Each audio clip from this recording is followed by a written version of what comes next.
Autolite and its 98,000 dealers bring you Mr. Jack Benny in tonight's presentation of Suspense.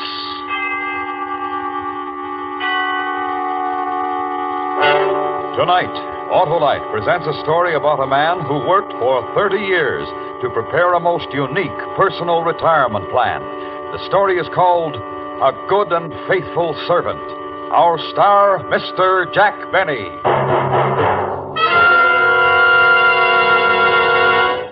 Hello there, Harlow. Well, the legislative luminary. How are you, Senator? My car is giving me trouble, Harlow. Your car? What's wrong with it, Senator? Well, it gets going slower than a loser leaving office. It rides rougher than a tax debate and uses more gas than a 3-day filibuster. Well, it may be spark plug trouble, Senator. Spark plugs should be checked every 3,000 to 4,000 miles, so see your nearest Autolite spark plug dealer. His exclusive Autolite plug check indicator will quickly show the exact condition of your spark plugs. If they're worn out or wrong for your style of driving, he'll recommend resistor or standard type, ignition-engineered Autolite spark plugs for smoother performance, quick starts, and gas savings. Sounds like a propitious proposal, Harlow. How do I find this Autolite spark plug dealer? Why, just phone Western Union by number and ask for Operator 25. She'll quickly tell you the name of your nearest Autolite spark plug dealer where you can get the finest spark plug service money can buy. And remember, from bumper to tail light, you're always right with Autolite. And now, with the performance of Mr. Jack Benny, Autolite presents transcribed A Good and Faithful Servant, hoping once again to keep you in suspense. I know you've been through a lot, Mr. Fenton, but if you could just try to recall anything else about the appearance of the two men. Lieutenant, couldn't this wait? Fenton has spent 14 horrible hours locked in a vault, and while I admire his spirit and pluck in bearing up as well as he has... I'm just trying to get something to go on, Mr. Waterman. Do you want your money back or don't you? The welfare of my employees comes first, Lieutenant. First, last, and always. And you're insured. Mr. Fenton. Don't answer if you don't feel up to it, Fenton. I don't mind, Mr. Waterman. I'm anxious to cooperate. Now, as near as I can remember... Be sure you get this, Florence. As near as I can remember... Of course, I had only a flash before they forced me into the vault. Yeah, we understand, Mr. Fenton. I had the impression of one being tall, but not too tall, and the other one was shorter. But not too short. Exactly. And they were wearing masks, rubber masks. One had a Lionel Barrymore mask, and I think the other was Dick Tracy. It was quite a shock to see him. Aha. The Brinks Gang, Lieutenant. The Brinks Gang to a T. Maybe. Mr. Cartwright, would you come over here, please? Mr. Cartwright, is it the practice to keep large sums of cash on hand overnight at the store? Well, yes, the store does a tremendous cash business, Lieutenant. Tremendous. And yesterday was Dollar Day. Thank you. Mr. Cartwright, how did it happen that Fenton was alone in the cash room when the bandits entered? Did he customarily close the vault for the night? Well, not customarily, no. When I'm unavoidably called away from the store... Does this happen often? Well, very seldom, Lieutenant. Very seldom. But it happened yesterday. And two men walked in, put you in the vault, and walked out with a big hunk of money. At precisely 5:56. Mr. Cartwright opened the vault this morning at 8:02. Correct, Lieutenant. We won't know how much they got until I can make an audit. And if there's any question, Lieutenant, of corroborating Fenton's story, I need only to say that he's been with Waterman's for 30 years, a good and faithful servant. More exactly, Mr. Waterman, 29 years, 11 months, and 29 days. I was due to retire tomorrow before this unfortunate circumstance arose, Nonsense, Fenton. You'll retire tomorrow. And if there's any question, Lieutenant, of Fenton's character, his honesty, his devotion... Yeah, sure. You can go home, Mr. Fenton. Better get some rest. If you want to duck the reporters, go out this back way. Well, what do you think, Mr. Waterman? Entirely up to you, my boy, entirely. But in these days of doubt, of confusion, and dishonesty in high places, I believe your simple story of courage and devotion to duty will be an inspiration everywhere. Mr. Waterman, I am ready to face the press.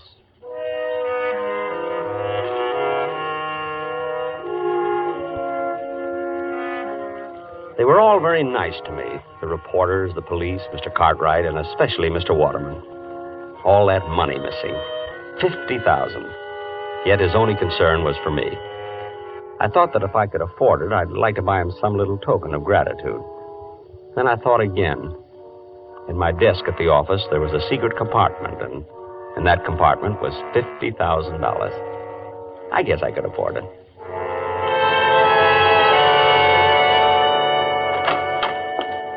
Yoo-hoo!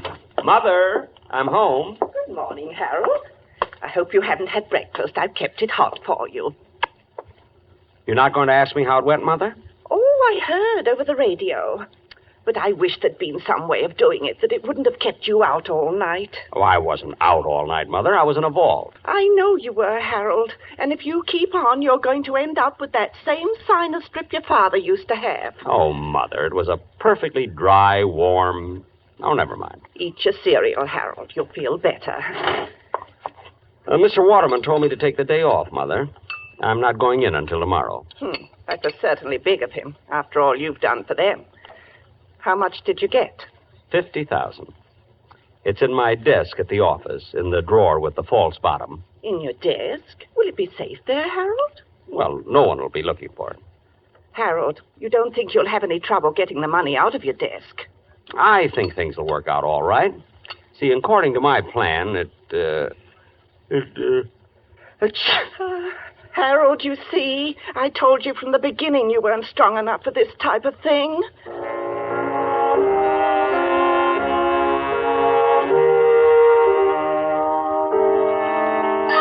The next morning at 8:43, I punched in at the store. Figuring 308 working days a year, that made 9,240 punches. It was a little strange to think of this being my last. I walked through the store to the elevator, past lingerie, ladies' gloves, and perfume the way I always went. But this morning was different. People looked up when I passed. They spoke to me. They knew who I was. Even the brunette in perfume smiled at me. I almost stopped, but I couldn't think of anything to say. In the elevator, one of the girls asked me how I felt. Still scared, I said, and they laughed. They wouldn't have laughed any harder for Mr. Waterman. I got out at 8, my floor, and as I went into my office, Miss Prentice, Mr. Cartwright's secretary, looked at me. 23 months and 2 days she'd been looking at the top of my head. But this morning, she looked at me. And she smiled. I guess I smiled back. Good morning, Mr. Fenton. Good morning, Miss Prentice. It wasn't much, but I felt it could have been a start. I was almost sorry this was my last day. Fenton, did you hear me? Yes, Mr. Cartwright. I heard you, Mr. Cartwright. All right. A big workload piled up yesterday when you took off, and we haven't anyone new coming in till tomorrow. Not that I want to overload you on your last day. An honest day's work for an honest day's pay, Mr. Cartwright. Oh, good. I'm still trying to find out how much was taken in the holdup, so you're on your own. I think I can tell you almost to the penny, Mr. Cartwright. I'll make my own check. And how about the work Oh, good morning, Mr. Waterman. I was just, Well, Fenton, back at the old desk, eh? Well, I just didn't feel right away from it, Mr. Waterman. Hey, I got a surprise for you this afternoon, Fenton. Going to make a little ceremony out of your retirement. A ceremony? Good for store morale. Right, Cartwright? Oh, absolutely, Mr. Waterman, absolutely. And about that request of yours you made last week, Fenton, I wouldn't be a bit surprised if we can swing it. Oh, you're too kind, Mr. Waterman. Oh, my boy, when you work for Waterman's 30 years, you've got something coming to you. No. Really?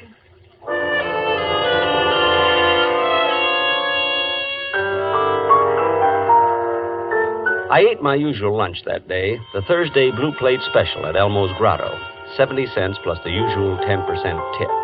7 cents.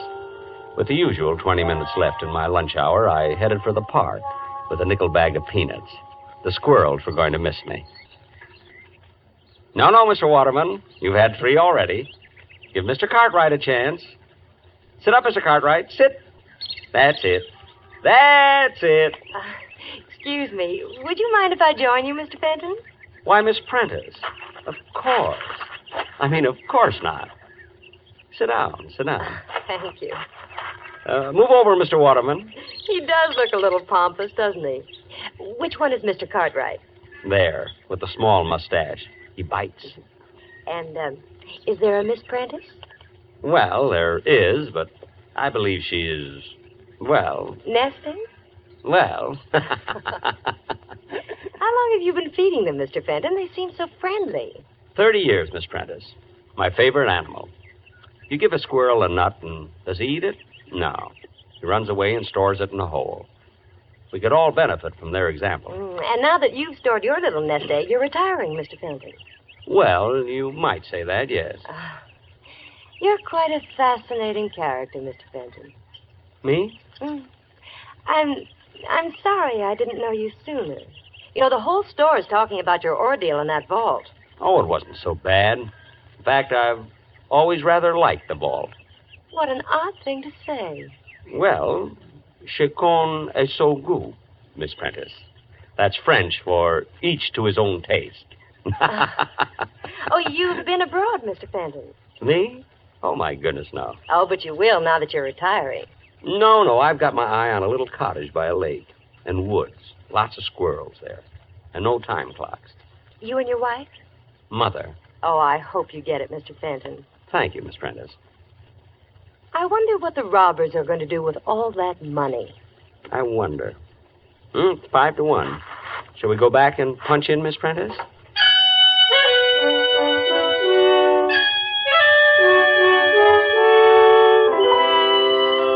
She let me walk all the way back to the store with her. And in the elevator, Mr. Bixler, Sporting Goods, winked at me. Funny, for 10 years I'd had the feeling Mr. Bixler didn't like me.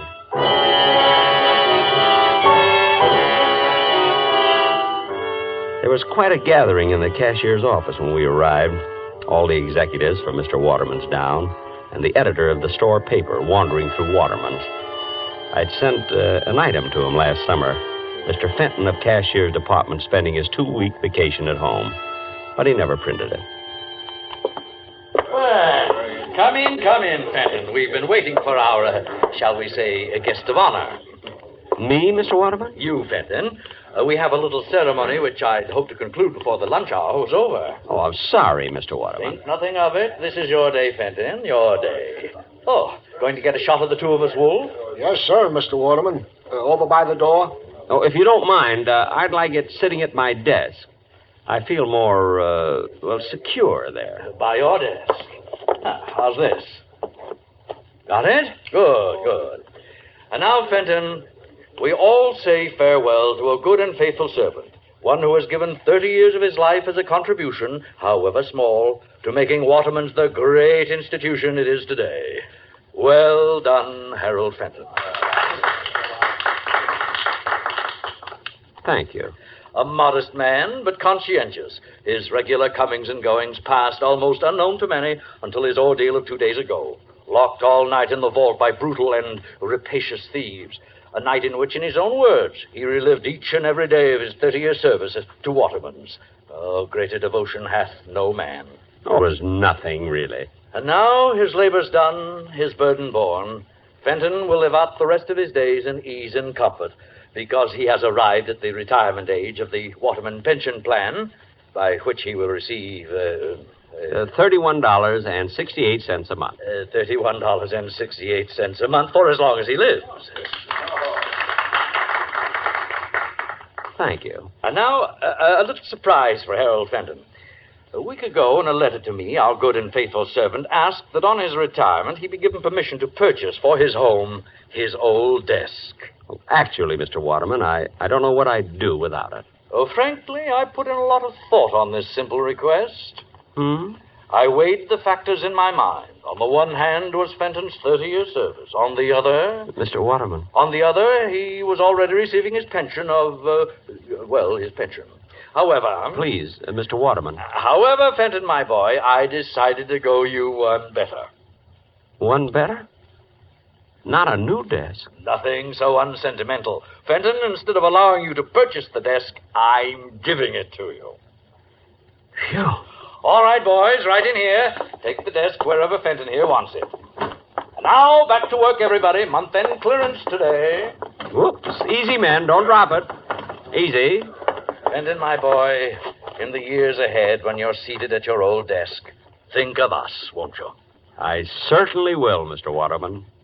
I certainly will.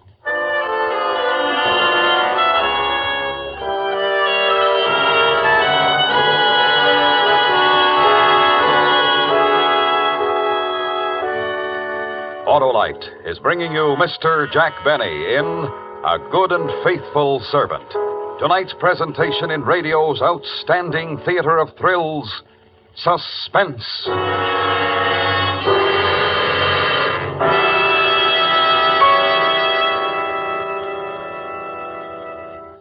Well, Senator, did you take my advice? Why, yes, Harlow. My Autolite spark plug dealer turned my worn spark plugs out of office and elected a set of ignition-engineered Autolite spark plugs. A wise move, Senator. Those Autolite spark plugs are designed by the same Autolite engineers who designed the coil, distributor, generator, and all the other important parts of the complete ignition system used as original equipment on many leading makes of our finest cars, trucks, and tractors. They're world famous for quality and performance. And my Autolite spark plug dealer nominated Autolite resistor spark plugs for my car, Harlow. Ah, you're on top now, Senator, because Autolite resistor spark plugs represent one of the greatest advancements in spark plugs for automotive use in the past 20 years. They offer proven advantages such as double life, gas savings, and smoother performance. And they're specified as original equipment on many leading makes of our finest cars. What's more, the Autolite resistor spark plug is just one of a complete line of ignition-engineered Autolite spark plugs for every use. So, fellow citizens, be sure, vote for Autolite. Right, Senator. Friends, take a tip from me and see your nearest Autolite spark plug dealer this week. And remember, from bumper to tail light, you're always right with Autolite. And now, Autolite brings back to our Hollywood soundstage Mr. Jack Benny in Elliot Lewis's production of A Good and Faithful Servant, a tale well calculated to keep you in suspense.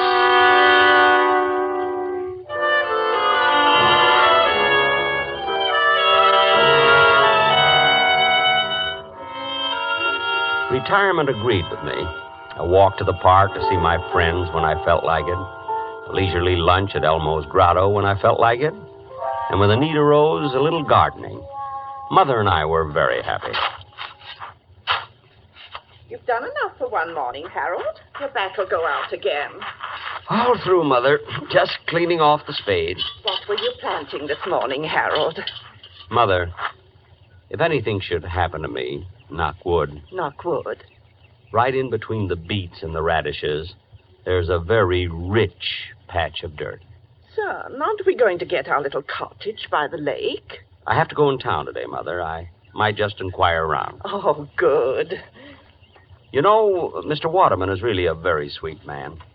The Waterman pension plan. I just wish I could tell him how happy it's made me.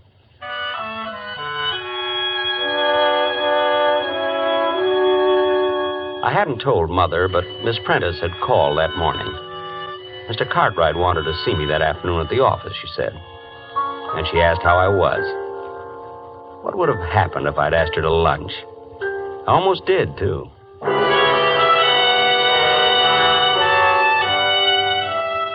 In the cashier's office at the store, Miss Prentice smiled when she saw me, and I smiled back. In fact, we struck up quite a conversation. Oh, Mr. Fenton, how are you? Fine. Just fine, Miss Prentice. Retirement agree with you? Yes, indeed. Fine. You notice we haven't filled your old job. No? Oh, yes, indeed. Haven't been able to find another man of your type.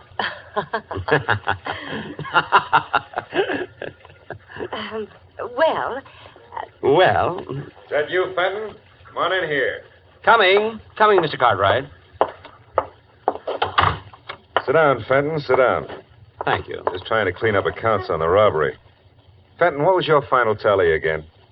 50,000, almost exactly, Mr. Cartwright. You're way off. That doesn't check with my audit at all. I'm quite sure of my figure. Well, then you're wrong, that's all. My check shows they got away with 82,000. 82,000? Right. Now, if you'll just sign the necessary statements corroborating my audit... I can't do that, Mr. Cartwright. And just why can't you? Don't you take my word for it? Frankly, no. Fenton, look. You're retired. It's nothing to you one way or the other. You just made a little mistake in your figures, that's all. Mr. Cartwright, are you asking me to help cover up a shortage in your accounts? All right, Fenton, I'll lay it on the line. Temporarily, I'm a bit short. Involvement with a woman, and you wouldn't understand. I most certainly wouldn't. Look, I'll make it worth your while. Shortages are found out sooner or later, Mr. Cartwright. All right, if that's your attitude, let me tell you something, Fenton. I don't like the smell of this robbery of yours. I don't like it at all. What do you think of that?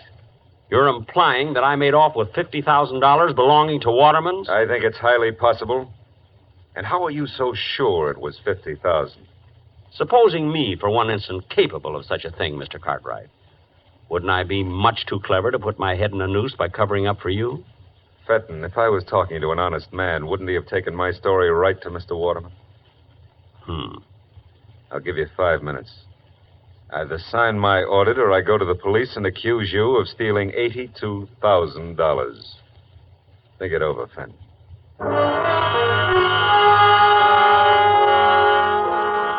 No question about it, Mr. Cartwright's dishonesty might be a bit awkward for me.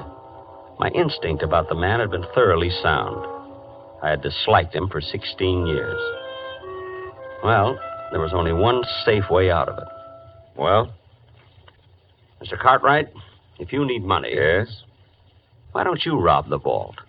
Actually, it isn't hard at all. Well, how do I get away with the money? I'm sorry, I never reveal professional secrets. Well, then you'll have to help me, Fenton. Lock me in the vault and you get away with the money. Me? Sure. Then we're both in the clear for good. Help me out, Fenton.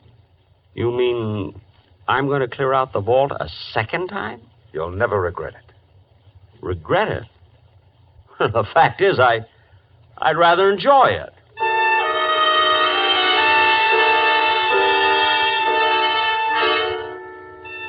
We settled on the following Friday. Friday nights, the store stayed open till 9, and they were having a big white sale that day. The money was already stacked on Mr. Cartwright's desk when I got there. It was a juicy haul. I didn't see Mr. Cartwright around, but... Hello, Mr. Fenton. Miss Prentice. But the money. I was listening when you and Mr. Cartwright made your plans, Mr. Fenton, and he caught me and forced me to help him. You understand, Harold. I mean, Mr. Fenton. Harold, times like these draw people together quickly, don't you think? Oh, I do. I really do. Miss Prentice. Helen. Thank you. Helen, Miss Prentice, Mr. Cartwright mentioned a woman in his life.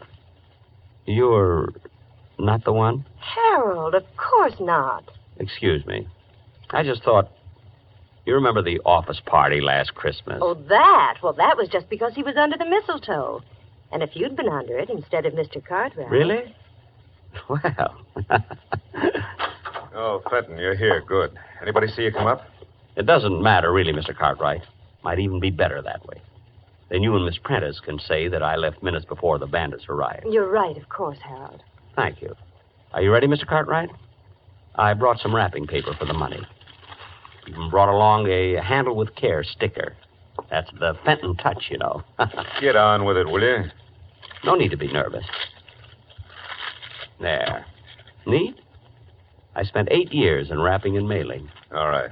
You know what to do with it, Helen. I know. Just a minute, Mr. Cartwright. I'm to take the money, remember? There's been a change, Fenton. We rewrote the script. You think that's wise? To fly in the face of my experience? Now, look, Fenton, we're not children. You lock us in the vault and take off with the money. You think we'd ever see you again? Well, you're questioning my honesty? I'm sure Miss Prentice will vouch for me. We're rather good friends. Miss Prentice, Helen. Unfortunately for you, Fenton, Helen's on my side. Now, if you wouldn't mind getting into the vault, huh? Me? In the vault? But... This is a loaded gun, Fenton. Get in the vault. But... You came back for a second helping, that's all. The Confederate got away with the money, but I courageously slammed the vault door on you and went for help. But... Will they believe me? I imagine they'll find $50,000 somewhere around your house. They'll believe me. Helen. I see. I'm sorry, Harold. It's a nasty trick, but we're nasty people. You should have stuck to squirrels. Just one thing, Fenton. How did you ever get that $50,000 out of here the first time? How? Well, I didn't, Mr. Cartwright. You didn't? Then where is it? It's still in the vault. I don't believe it. Oh, it's quite cleverly hidden. It took me most of that night. I was locked in. Get in there and show me. I'm sorry, Mr. Cartwright. Get in there. No. I went through a lot for that money, Mr. Cartwright. 30 years. I just as soon you shot me. Helen, hold the gun on him. I'm going in and look. Well, don't be long. What if somebody should walk I'll in? be able to see if he's lying. Just watch him. You see anything? Not yet. I don't think it's possible that... Open the door so I can get some more light. Must be true. Crime changes people. I had never lied, yet I lied to Cartwright. I had never used violence, yet I got behind Helen and... Hey! I guess I'll go home. Mother will be wondering what's happened to me.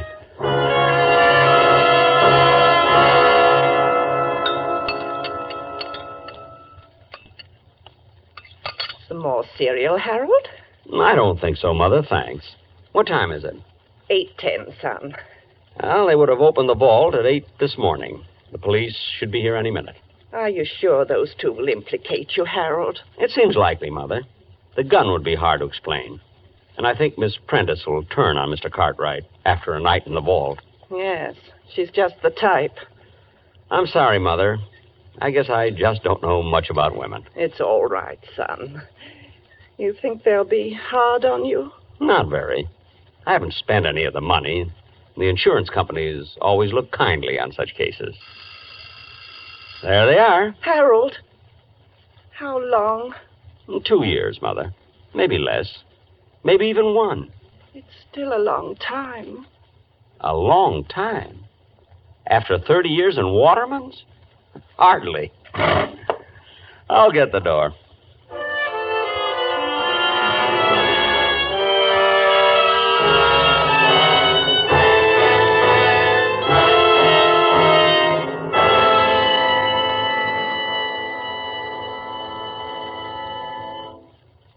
Suspense, presented by Autolite. Tonight's star, Mr. Jack Benny. This is Harlow Wilcox speaking for Autolite, world's largest independent manufacturer of automotive electrical equipment. Autolite is proud to serve the greatest names in the industry. They are members of the Autolite family, as are the 98,000 Autolite distributors and dealers in the United States and thousands more in Canada and throughout the world. Our family also includes the nearly 30,000 men and women in 28 great Autolite plants from coast to coast and in still other Autolite plants in many foreign countries, as well as the 18,000 people who have invested a portion of their savings in Autolite. Every Autolite product is backed by constant research and precision built to the highest standards of quality and performance. So remember, from bumper to tail light, you're always right with Autolite.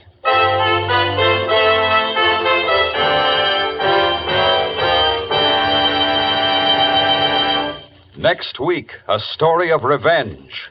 The desperate effort of a murderer to destroy the man who had committed him to prison. The story is called Concerto for Killer and Eyewitnesses. Our star, the director of Suspense, Mr. Elliot Lewis. That's next week on Suspense. Suspense is produced and directed by Elliot Lewis, with music composed by Lucian Morowick and conducted by Lud Gluskin. A Good and Faithful Servant was written for Suspense by Richard M. Powell. Portions of this program were transcribed. In tonight's cast, Norma Varden was heard as Mrs. Fenton, Doris Singleton as Helen, Gerald Moore as Mr. Cartwright, Joseph Kearns as Mr. Waterman, Hy Averback as Lieutenant Miller, and Charles Calvert as Mr. Wolfe. For the location of your nearest Autolite spark plug or Autolite battery dealer, or your nearest authorized Autolite service station, phone Western Union by number and ask for operator 25. Switch to Autolite. Good night. This is the CBS Radio Network.